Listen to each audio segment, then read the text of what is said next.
Kalau tasyahud tidak sah, dia kan itu kalau wajib ngulang sholatnya karena memang sudah tidak sah sholat. Lalu pertanyaan muncul, kenapa sholat imam tidak sah, makmum sah semua? Saya bilang memang sah, makmum sah semua sholatnya, imamnya sendiri yang tidak sah sholatnya. Kenapa demikian? Ini persoalannya. Ini yang mau jelaskan kenapa itu terjadi. Nah, begini, ketika imam ditegur oleh lebih dari 2 orang, 3 orang ke atas, sebetulnya apapun di pikirannya dia wajib untuk turun sujud sahwi. Tak boleh dia bertahan. Ya. Kenapa demikian? Karena yang negur sudah banyak. Ini namanya khabar mutawatir. Itu berita ini berita pasti itu. Sehingga keraguan imam tidak boleh terjadi. Artinya imam itu buang itu keraguannya bahwa itu rakaat ketiga, maka dia wajib buang itu karena sudah banyak yang negur. Maka dia wajib segera turun. Ketika dia tidak turun untuk tasyahud akhir, itulah yang menyebabkan dia sholatnya batal.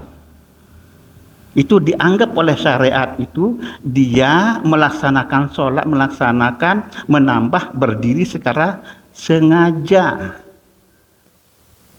yang lebih 4 rakaat. Ya, jadi dia itu batalnya karena apa? Karena dianggap sengaja untuk berdiri, nambah berdiri, dan itu membatalkan sholat. Itu masalahnya. Kenapa? Karena sudah banyak yang tegur. Mending kalau mungkin 1 yang tegur masihlah bisa.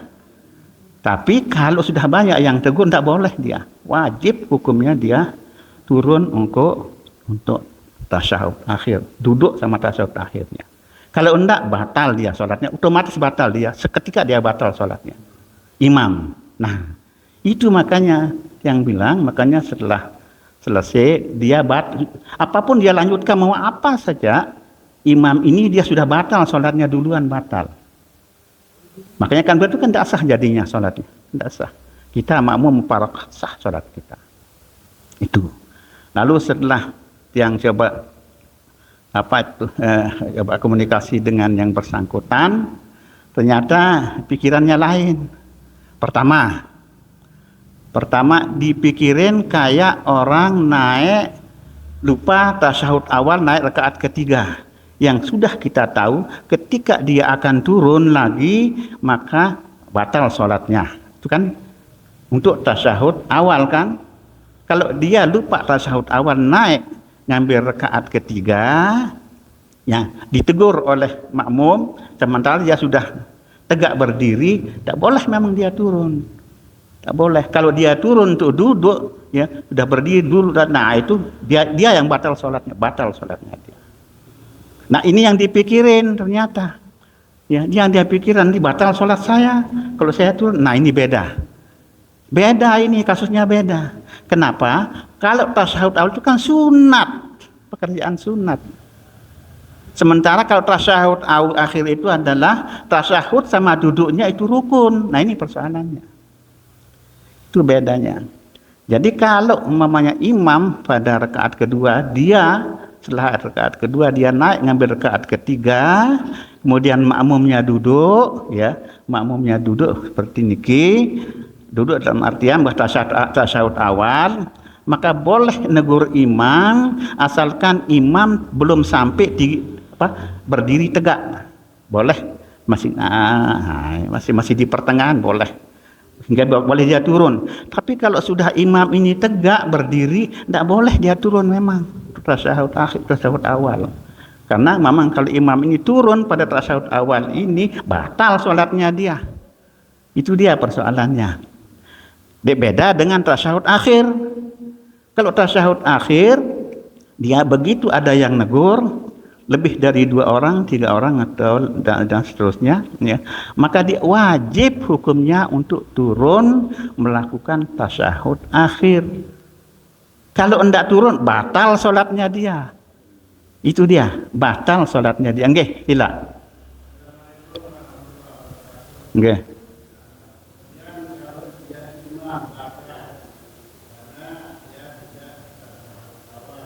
Dia berdiri. Dia sudah berdiri niki. Oke.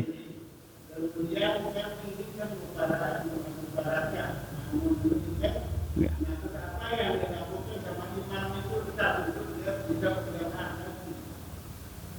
Sudah batal sholatnya duluan. Ya? Ya harus ngulang di awal. Makanya itu yang suruh peronggo harus ngulang sholat peronggo.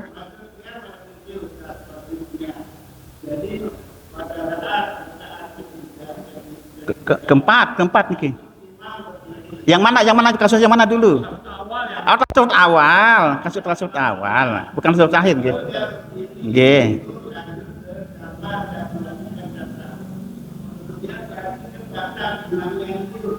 Ya, kalau dia duduk. Nggih. Lanjut dia sholatnya, diwajib dia lanjutkan. Makmum yang ikut. Makmumnya ikut berdiri tanpa tasyahud awal. Itu dia. Batal sholatnya dia. Dia sudah batal, dia sudah rusak sholatnya.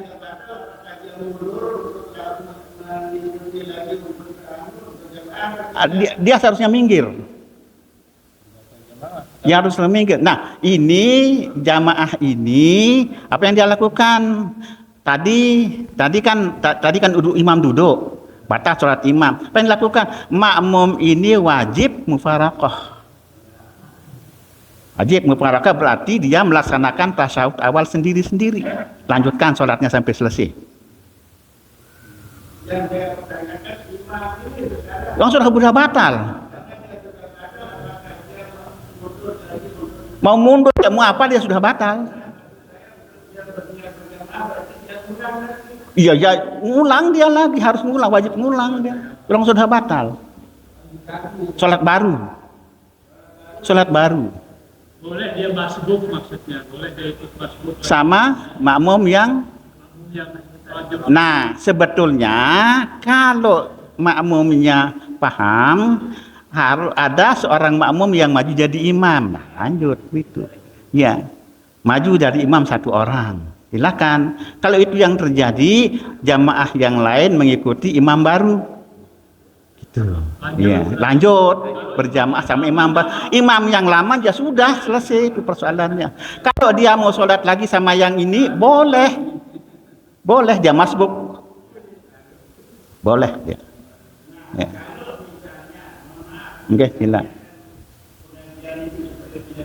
Oke.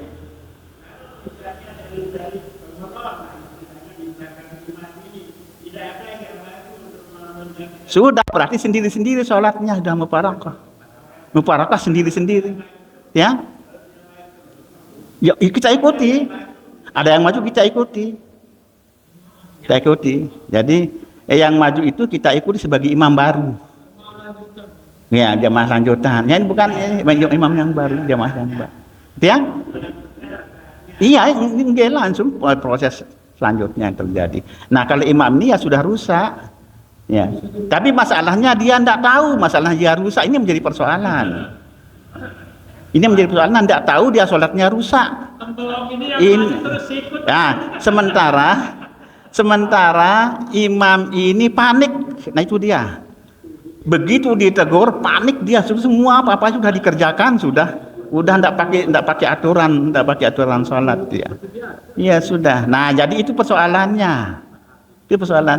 Sehingga kadang-kadang imam ya sudah sholat sendirian, mungkin itu padahal sudah batal duluan. Nah, akibat daripada imam tidak paham atau belum paham atau apa yang tidak tahu. Nah, yang jelek.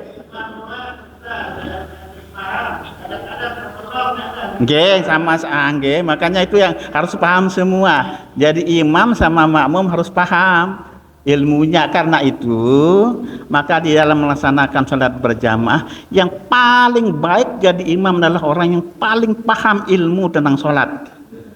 Itu dia. Walaupun orang yang paling paham ini bacaannya standar saja. Bacaannya standar, tidak bagus amat bacaannya, tapi standar, tidak rusak itu maksudnya. Tidak rusak, itu yang paling utama jadi imam.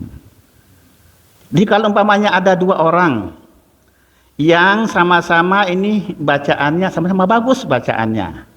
Tapi yang satunya lebih paham ilmu sholat dibandingkan dengan yang lain.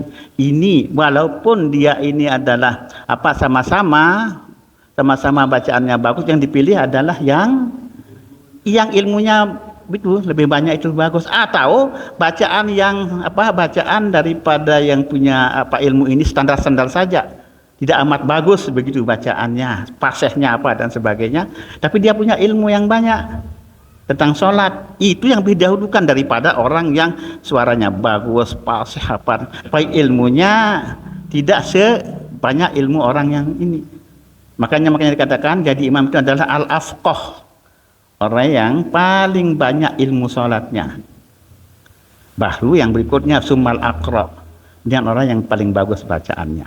Jadi yang paling bagus adalah yang afqah, lagi yang bagus bacaannya, dua-duanya. Nah, itu sudah, itu yang dipakai. Nah ini dia. Jadi itulah persoalannya. Jadi makanya imam ketika terjadi kesalahan itu, ya tidak boleh panik asal dia punya ilmu, itu masalahnya. Kalau tidak punya ilmu ya wajar-wajar saja dia panik. Itu persoalannya. Sehingga bagi seorang imam itu memang bebannya agak sedikit agak berat lah gitu. Ya, terutama bagi yang tidak punya ilmu, maka harus punya ilmu, dan yang kedua itu jangan panik. Karenanya maka kalau ada diskusi semacam ini baik untuk kita ikuti begitu. Kita sama-sama mendiskusikan atau nanya dan sebagainya. Memang itu maksud daripada diskusi semacam ini. Jadi makmum, jadi imam. Terus terlebih jadi imam karena dia punya tanggungan. Ya, dia punya tanggung makmum ini gitu. Nggih, sila. Nggih. Ini kejadian di musola lain pagi ini. Nggih. Kami jumhur yang kami ceritanya. Nggih. Di sholat isya, orang imam itu di rakaat kedua dia salam. Oh salam, dekat dia salam. Terus makmumnya ikut salam. Ada yang ikut salam, mungkin ada yang ngingetin lagi. Yeah. Tapi tidak mau diingetin katanya. Oh imam. Oh iya. Sama saja. Jadi salam rakaat kedua. Tetap tayang. Mungkin tahiyat awal mungkin, bukan? Tasyahud awal mungkin. Memang, tapi sampai salam gitu. Oh, dia jadi ya imam ya, jadi sama saja. Katanya setelah diingetin oleh banyak orang naik lagi, rakaat ketiga katanya satu kali saja sujudnya. Iya. Iya, itu dia. Ya. Iya, jadi kalau begitu modelnya, ya tetap makmum ini kan wajib mufarakah, dia begitu dia imam salam kan, salam dia imam, ya salam dia imam. Ketika dia salam imam, kita wajib mufarakah untuk melanjutkan sholat sendiri-sendiri. Udah. Ya. Jadi kalau sudah salam tapi begitu diingetin dia berdiri, lanjutkan. Sudah kita mufarakah. Kita sudah mufarakah, tidak boleh lagi berjamaah sama dia, kita mufarakah sama dia. Udah, kita sudah mufarakah posisi kita. Apa yang lain bubar? Yang? Tidak bisa, orang sudah batal dia sholatnya.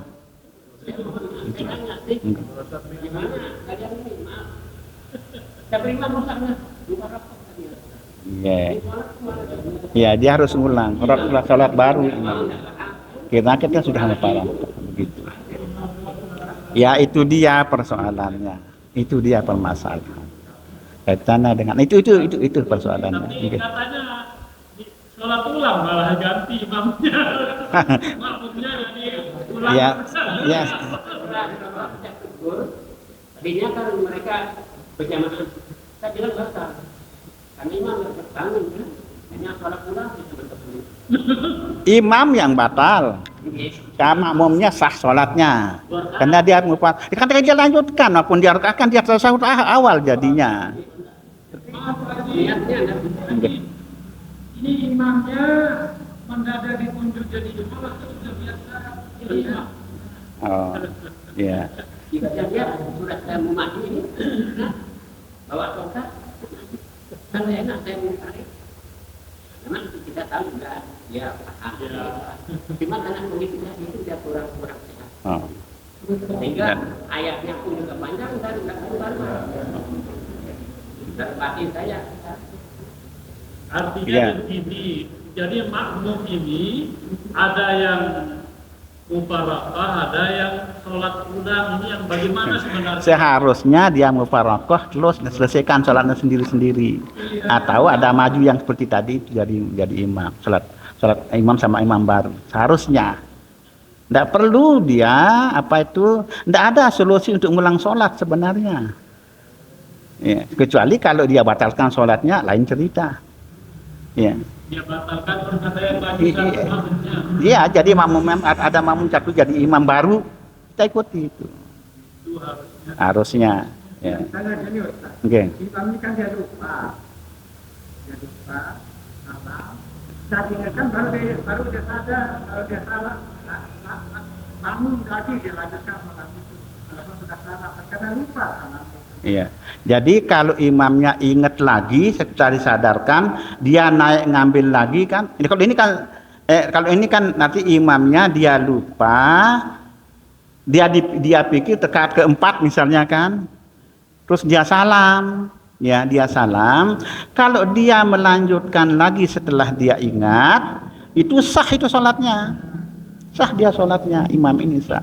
Terus yang Sudah kalau yang mufarakah itu kan sudah sholat sendiri, sudah mau lanjutkan sendiri-sendiri, ya. Lanjutkan sendiri-sendiri kalau yang sudah mufarakah. Iya, karena sudah mufarakah sama imam ini. Ya. Itu dia persoalannya. Nah, terus Aneh. ini Pak Oka, Iya. kelanjutan dari masalah imam yang tadi pertama itu yang sampai 6 rakaat kemarin itu saja. Itu sudah. Nah ini kan tidak sekali dua kali, sering terjadi kesalahan sama imam kita ini. Nah sehingga ada kesan jamaah itu kalau dia jadi imam kok ada keraguan kita. Iya, jadi bagaimana seharusnya kita lakukan sebagai jamaah? Kalau kita tidak ikut dia, jadi tidak ikut sholat berjamaah. Iya. Oke. Apa kita Jadi- tidak berdosa itu Pak? Enggak, berdosa sih enggak. Cuma tidak perlu ada keraguan sebelum sholat. Kalau itu tidak terjadi peristiwanya enggak perlu. Jadi tetap kita ikut sholat berjamaah sama yang bersangkutan. Enggak masalah. Dan itu tetap kita perlu sholat berjamaah sama yang enggak perlu keraguan itu terjadi sebelum sholat. Tetap kita ikuti.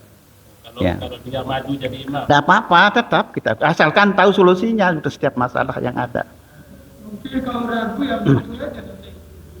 Enggak usah, tetap ikut saja. Misalnya ada salah satu jemaah meragukan ikut berimam pada imam yang Makanya enggak boleh kita ragu, kadang belum sholat sudah ragu gitu loh. makanya.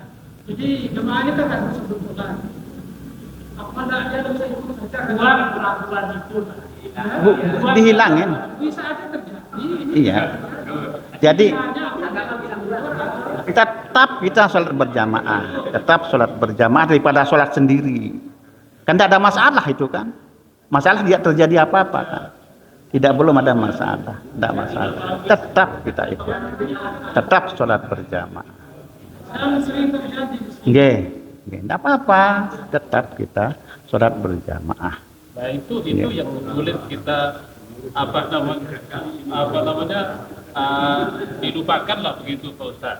Jadi nah ini kemarin salah, jangan-jangan salah. Ya, Tapi itu jangan-jangan tapi belum terjadi. Nah itu tidak masalah. Tetap kita ikut sholat berjamaah. Kalau itu lain lagi cerita itu, itu lain persoalan itu. Ya. Lain lagi. Ya. Itu kaitannya dengan itu makanya yang bilang pelongo sudah batal sholatnya duluan. Apapun yang dilakukan itu adalah sudah tidak ada gunanya. Apapun dia lanjutkan sudah wajib ulang baru sholatnya dia. Gitu. Kita menendam aja sudah begitu. Ya, jadi kalau kita kan sudah selesai sholat kita.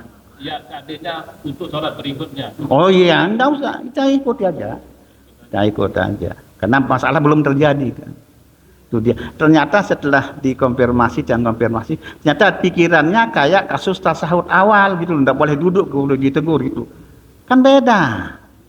Tasahud awal itu sunat, tasahud akhir itu wajib rukun, wajib. Itu bedanya. Kalau ini kemarin kan sudah pas rakaat keempat, seharusnya dia tahiyat tasawuf akhir, Dia naik. dia lanjut. Ah, iya. Nah, kemudian ditegur. Kebetulan saya sendiri yang tegur pas. Banyak yang tak negur, yang juga negur. Saya sendiri juga negur. Nah, Nah, yang negur. ada 2 orang berapa itu yang negur lagi, tapi dia tetap kan. Nah, itu dia. Bahkan ada orang yang sampai besar dia sebut at-tahiyatu. Tapi dia tetap dia berdiri kan. Karena itu pikirannya dia enggak boleh duduk itu. Begitu dia turun lagi, tidak dia Bingung. dia sujud, duduk sebentar, naik lagi. Nah, itu makanya sudah kacau. Bahkan Sudah kacau. orang assalamualaikum begitu. Nah, kalau tidak ada perasaan bagaimana pakai misalnya, bagaimana? Nah, waktu yang ditegur sama itu, tidak ada yang ikut berdiri. Ya, enggak ada yang enggak boleh diikuti. Batal yang ikut. Ya, makanya ikut batal. Ya jelas dibatal yang imamnya. Tapi kalau jamaah itu kemarin saya lihat semua. Makanya kalau ada yang ikut imam dibatal juga dia. Ya itu dia. Hah? Itu dia. Itu kaitannya dengan yang sudah terjadi. Insya Allah mudah-mudahan lagi tidak akan terjadi. Pokoknya kita punya kita kantongi ilmunya ya insya Allah. Dan juga jangan panik. Jangan panik, kantongi ilmunya sudah. Itu yang pokok. Nah itu yang kita ingin sebenarnya pada pengajian begini harus hadir. Itu lain ceritanya tuh. Kalau dia ada dia mau jadi imam lagi, kalau ada masih ada orang lain yang sudah ditunjuk jadi imam, jangan dia cepat-cepat Itu urusan urusan itu lain lagi cerita. jadi ya tunggulah, kecuali kalau tidak ada imam sama sekali, dia sendiri yang ada, boleh. Baik. Nah itu jadi maksud kita untuk memperbaiki lah, untuk kita perbaiki. Apa yang disebutkan Oke. Supaya jadi apakah ikut enggak, Oke. tapi ikut Iya, dalam pas masa- kita ikut terjadi. Iya. Jadi ini bisa diluruskan. iya, Kita iya, berdosa. iya, iya, nggih, betul. Kalau seperti itu nanti Silakan. malas jadinya kita. Enggak boleh, nggih. Iya, iya. Enggak boleh. Harus ikut. Intinya adalah kita punya ilmu dan jangan panik. Terima kasih Pak. Jangan kita punya ilmu dan tidak panik, kita itu yang pokok. Hal yang Ya. membunyikan dia. Nggih. Baik, kita lanjutkan. Ini ada sholat sunat. Mungkin sholat sunat ini jarang kita dengar, jarang kita lakukan mungkin, atau mungkin tidak pernah kita lakukan. Ada yang tidak pernah kita lakukan, Namanya sholat sunat lil anasi fil qabri, yaitu sholat sunat untuk kenyamanan di dalam kubur. Ya, ini yang dapat dari kitab yang namanya Kitab Nihayatuz Zain yang dikarang oleh seorang ulama besar, gurunya para ulama yang namanya Syekh Muhammad Nawawi Al-Bantani. Itu gurunya para ulama di Mekah. Ya, dia punya kitab namanya Kitab Nihayatuz Zain. Kitab ini adalah syarah daripada Qurratul Aini bi Muhammadiddin yang dikarang oleh Syekh Zainuddin Al-Malibari.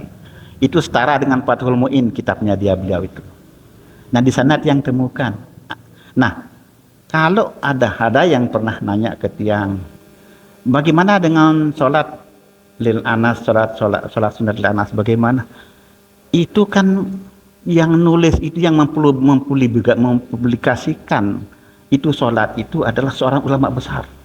Sekali beliau ulama internasional beliau itu. Dan ditulis dalam kitabnya yang luar biasa, kitabnya itu namanya Nihayatuz Zain. Kenapa kita ambil itu? Kenapa kita tidak ambil? Dan dasarnya hadisnya kuat. Dia kemukakan hadis-hadisnya. Namanya adalah Salat sunat lil anasi fil qabri. Itu untuk kenyamanan orang yang sudah meninggal di dalam kubur. Jadi kalau sholat ini diperuntukkan sebenarnya adalah untuk mereka yang sudah meninggal dunia. Kita sholat, ya, pahala sholatnya kita peruntukkan kepada yang bersangkutan, yang sudah meninggal dunia ini. Itu maksudnya. Nah, mungkin tidak pernah kita lakukan atau mungkin jarang, yang tidak tahu, mungkin karena tidak tahu, ya jarang dengar, ya. Ada. Dan ini kalau sekali beliau yang mempublikasikan ini berdasarkan dalil-dalil yang ada, sudah kita terima. Apa tidak alam masuk terima? Ada yang nanya, mempertanyakan gitu. Ya, kenapa? Dia kan orang alim, sangat alim. Yang ngarang itu adalah orang yang sangat alim dan dasarnya sangat kuat. Namanya adalah sholat, sekali lagi sholat lil anasi fil qabri, yaitu untuk kenyamanan di dalam kubur. Penting menurut yang. Ya. Di dalam niki disebutkan bahwa hadisnya yang dijelaskan oleh beliau, ruya anin Nabi sallallahu alaihi wasallam annahu qala. Diriwayatkan dari baginda Rasul sallallahu alaihi wasallam, Rasulullah bersabda. Ini hadis. La ya'ti 'alal mayyiti asyaddu minal lailatil ula. Yang paling sulit yang dialami oleh orang yang baru meninggal malam pertama. Malam pertama di kubur. Yang paling sulit itu orang yang meninggal itu malam pertamanya di alam sana, di alam barzakh itu. Itu yang sulit. Tidak ada yang lebih sulit dari itu. Pengalaman malam pertamanya orang yang meninggal itu. Kemudian Rasulullah bersabda, ya. Rasulullah bersabda, farhamu bis sadaqati, bantu mereka dengan cara kita yang hidup atau keluarganya bersedekah, dan sedekahnya itu pahalanya kita hadiahkan kepada yang bersangkutan pada malam pertama. Ya. Terus setelah itu katanya di dalam hadis ini, ya, faman lam yajid fal yusalli raka'ataini. Kalau dia tidak mampu bersedekah, maka hendaklah dia salat 2 rakaat. Hadis menurut Syekh Muhammad Al-Bantani ini. Salat 2 rakaat.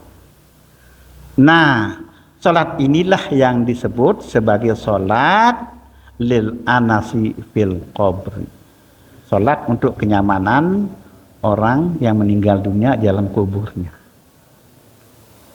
Ini berarti kita yang hidup yang sholat. Sholatnya adalah untuk menghadiahkan pahala sholatnya kepada yang bersangkutan, yang sudah meninggal itu. Ya. Nah, jadi hadiah pahala sholat itu yang kita berikan kepada orang yang sudah meninggal. Terlebih pada malam pertama masuk makam. Okay.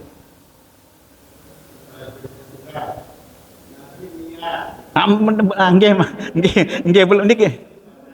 Oh nggih. Ada sudah yang tulis dah. Dan yang tulis tinggal yang bagikan nanti. Ya, ini dulu.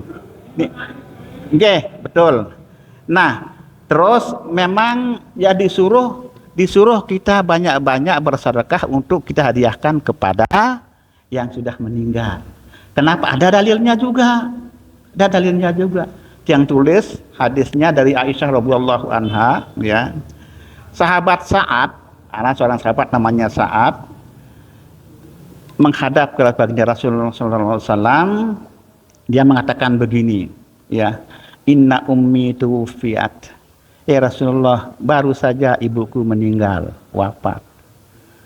Terus, apa atas sodaku anha?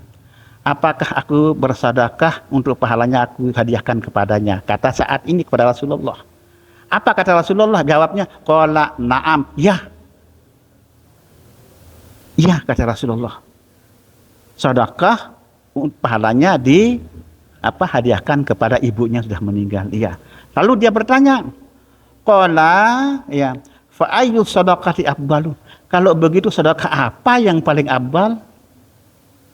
Aku lakukan untuk aku hadiahkan pahalanya kepada ibuku kata Rasulullah. Rasulullah berkata, qala suqyul ma'i. Rasulullah berkata adalah sedekah yang paling abdul kamu lakukan adalah bersedekah dengan minuman dan makanan, apalagi makanan. Minuman lagi makanan. Roh. Walaupun apa saja asal apa minuman atau makanan dan makan. Yang malam pertama. Itu yang paling nganu katanya. Rasulullah seperti itu. Nah, kalau tidak mampu, misalnya tidak ada uang untuk beli minuman, mana-mana teh kayak atau minum mineral misalnya, tidak ada, misalnya fal yusalli raka'ataini. Jadi keluarganya itu dianjurkan untuk sholat sunat lil anasi fil qabri 2 rakaat menurut Syekh Muhammad Nawawi Al-Bantini. Nah, setelah itu lalu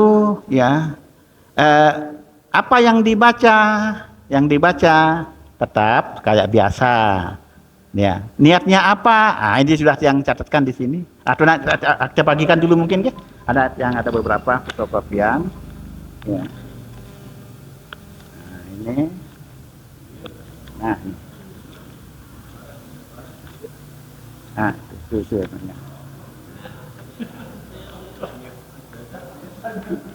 Iya. Itu ada yang perlu diralat sedikit, ada yang perlu diralat itu sedikit.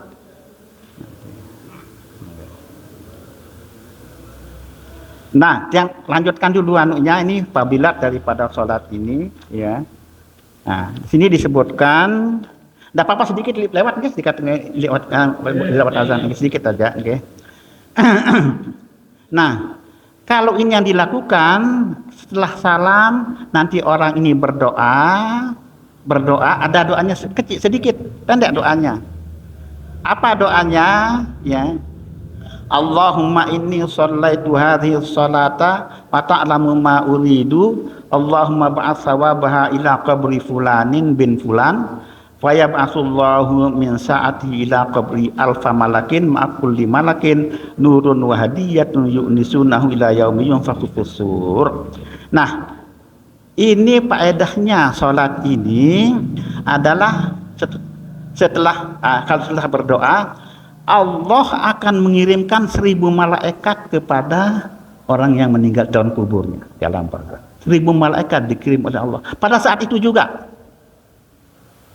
tidak ditunda-tunda. Nah, ini dikatakan faya Rasulullah min saatihi, pada saat itu juga Allah mengirimkan 1000 malaikat yang membawa hadiah. Ya, berupa apa? Berupa nur. Nurun wa hadiyatun. Nur dan hadiah. Hadiah itu, nur dan hadiah itu menyebabkan dia nyaman. Yu'nisunahu ila yaumi yunfakhu fis-sur. Jadi orang itu akan merasa nyaman yang sudah meninggal itu dengan hadiah yang dibawakan 1000 malaikat. Ditemani oleh 1000 malaikat dengan membawa hadiah.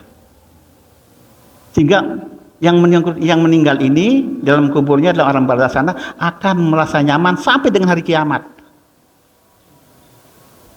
Itu dia. Itu faedah daripada sholat. Nggih.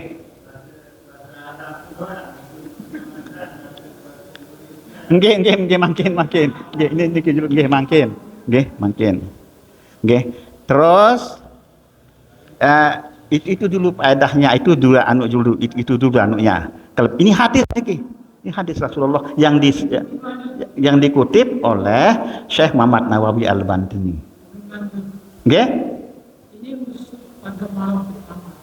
Tidak harus pada malam pertama, tapi terutama pada malam pertama. Boleh orang yang sudah meninggal lama-lama kita hadiahkan, boleh. Seperti ini. Boleh. Di sini sebutkan. Boleh. Enggak. Nggih. Terutama pada malam pertama. Sudah itu. Nah, terus jadi di sini dikatakan bahwa wa qala fil hadis anna fa'ila dzalika lahu thawabun jasimun, ya, min annahu, ya, la yakhri minad dunya hatta yara makanahu fil jannah, masyaallah. Kalau ini yang biasa dilakukan oleh seseorang, ya, ini akan mendapatkan pahala yang jasim sangat besar. Bahkan akibatnya adalah Orang yang hidup yang biasa mengerjakan sholat ini untuk mensedekahkan pahala sholat ini kepada orang meninggal, dia tidak akan mati sebelum dia lihat tempatnya di surga. Coba. Ini hadis ini yang dikutip oleh Syekh Muhammad bin Banten. Dia katanya ya, la yakhruju minad dunya hatta yara makanahu fil jannah.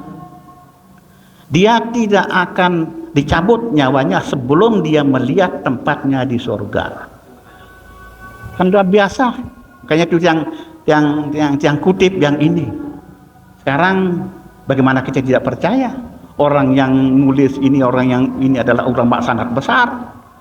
Ya, dan yang kedua hadisnya dimuat. Ini maaf Enggak. yang dengan saja juga benar. Oh. Karena mungkin jarang. Nggih. Makasih banyak. Nggih. Nah, kemudian sedikit apa niatnya? Ini udah ada lapas niatnya kan? Usalli sunnatan lil anasi fil qabri rakaataini lillahi ta'ala. Aku salat sunat untuk kenyamanan di dalam kubur 2 rakaat karena Allah Ta'ala biasa. Usalli aku salat sunnatan salat sunat lil anasi untuk kenyamanan fil qabri di kubur. Nah, itu rakaat ini salat 2 rakaat lillahi ta'ala. Itu niatnya. Okay. Nah, dalam setiap rakaat yang dibaca apa? Biasa pertama ini dalam setiap rakaat baca setelah doa iftitah Allahu Akbar dulu sih ya. Tapi doa ihram dulu, terus baca doa iftitah, baca surat Al-Fatihah sekali-sekali itu kan sudah biasa itu. Nah, setelah itu jadi ayatnya apa? Ayatnya adalah ayat kursi 1 kali. Ayat kursi 1 kali, kemudian lanjutkan dengan alhaakumut takasur 1 kali juga. Qul huwallahu ahad, ini 11 yang tulis tapi ini salah, ini terlanjut 10 kali sebenarnya. Ya 10, itu yang ralat ya. Sini katakan 10 kali. Jadi baca qul huwallahu ahad, lanjutan daripada alhaakumut takasur itu 10 kali. Setiap rakaat ada 2 rakaat kan? Rakaat pertama, rakaat kedua sama. Ini qul huwallahu ahad ini 11 dia bilang, tapi di hadisnya kelolosan dari karena nulis 1 ya 10 itu 10 rakaat. Wa qul huwallahu ahad asra marrat. Ini mereka katakan 10 kali itu 10 kali. Asra marratin. Nggih. Nggih. Bukan 11 itu kena yang ralat. Nggih. 10 yang benar. Ini yang ralat. Nah. Ini pertanyaannya Nggih. niat ini maksudnya kan sholat ini dilakukan oleh orang yang masih Hidup. untuk kenyamanan yang Betul. Kenapa tidak ada di niat sholatnya ini min siapa? Itu nanti di doanya. Tidak perlu di anunya, tidak perlu di soal apa nih, tidak perlu di niatnya, tidak perlu. Nanti di doanya yang harus ditentukan. Ya, di doanya, ya. Jadi itu jelas iki? Tidak perlu di sholat apa? Di niatnya tidak penting. Cukup untuk kenyamanan. Misalnya kita mengumrohkan atau membadalkan umroh dan membadalkan haji kan disebut kan lain itu kan umroh haji, ini sholat, tidak boleh begitu, ini kan sholat, okay. Ya beda, ini sholat, karena itu dalam sholat itu nanti ini doanya yang mengarahkan ke sana, itu dia, sama, cuma yang qul huwallahu ahadnya 10 kali, nah ini bukan 11, ini 11, bukan 11, 10 kali, yang sama 10 kali. Yang bukan 11 kali ini salah tulis. Salah tulis. Okay. Terus doanya sedikit ini. Allahumma inni shallaitu hadhihi sholata wa ta'lamu ma uridu. Allahumma ya Allah, artinya inni shallaitu, aku melaksanakan sholat ini hadhihi sholata, sholat ini sholat lil anasi tadi itu ya. Dan wa ta'lamu ma uridu ya Allah, engkau maha tahu apa yang aku maksud, apa yang aku ingin. Wa ta'lamu ma uridu, dan engkau maha tahu apa yang aku inginkan. Ya. Terus Allahumma ba'as sawabaha, ya Allah, sampaikanlah pahala sholatku ini ila qabri, ke kubur siapa disebut namanya. Tuh, sebut namanya. Bisa sebut lebih dari satu orang. Nah, ini amak kita namanya ini dan sebut siapa saja silakan. Ya, siapa? Bahasa Sasak pakai apa? Ila qabri, kuburnya si anu A, si B, si C, si D. Dan seterusnya. Nah itu. Oke. Sila.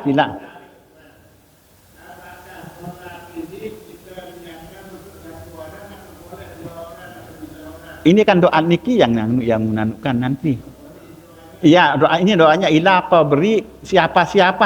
Silakan. Boleh sekali, sangat boleh. Bukan 1, 2, 4, 5 orang berapa saja, sebut saja. Iya, sama asalkan di sini disebutkan namanya. Namanya disebutkan. Kan disebut namanya kan di hadisnya disebut nama fulan bin fulan. Ya di doanya itu. Si ini, si A, si B, si C. Begitu dan seterusnya. Kenyamanan dalam kubur maksudnya Pak Ustaz itu bebas dari siksa kubur. Bukan, akan datang malaikat 1000 malaikat yang mengopeni dia, membawa hadiah dari surga dan cahaya sinar kuburnya menjadi terang luas apa sebagainya.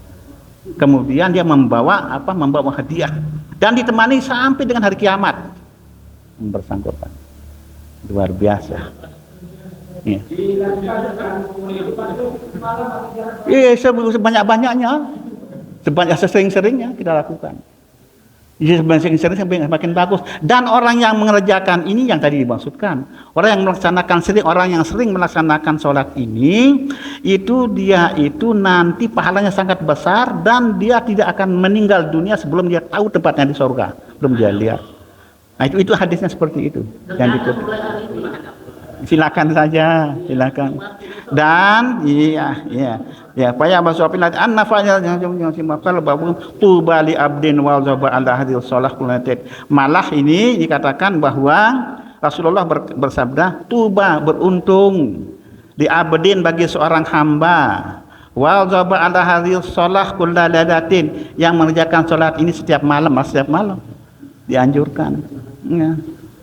Malah setiap malam latin wahda thawabah dan kemudian menghadiahkan pahalanya kepada orang muslim di kulli mayyitin minal muslimin. Itu beruntung kata Rasulullah seperti itu. Ya, Waktunya nah betul. Waktunya karena salat ini adalah salat yang kayak salat mutlak. Ya, asalkan jangan dikerjakan setelah asar, setelah subuh. Yang 5 waktu itu. Ya, karena sebabnya di belakang dia ini. Ada mengalami siksaan kesebar malam pertama setelah asar. Bukan nanti malam dia kita kerjakan atau besok kapan-kapan, tapi yang utama adalah ya setelah Isya. Ya setelah Isya kita kerjakan. Gitu. Iya, betul. Nanti setelah Isya kita kerjakan. Iya, setelah Isya. Iya, ya nanti di rumah kita kerjakan. Ini adalah makanya tiang tulis di bawahnya itu nama kitabnya. Kalau ada yang nanya, karena ini barang asing ini, barang tidak banyak orang yang tahu. Dari mana ini ini?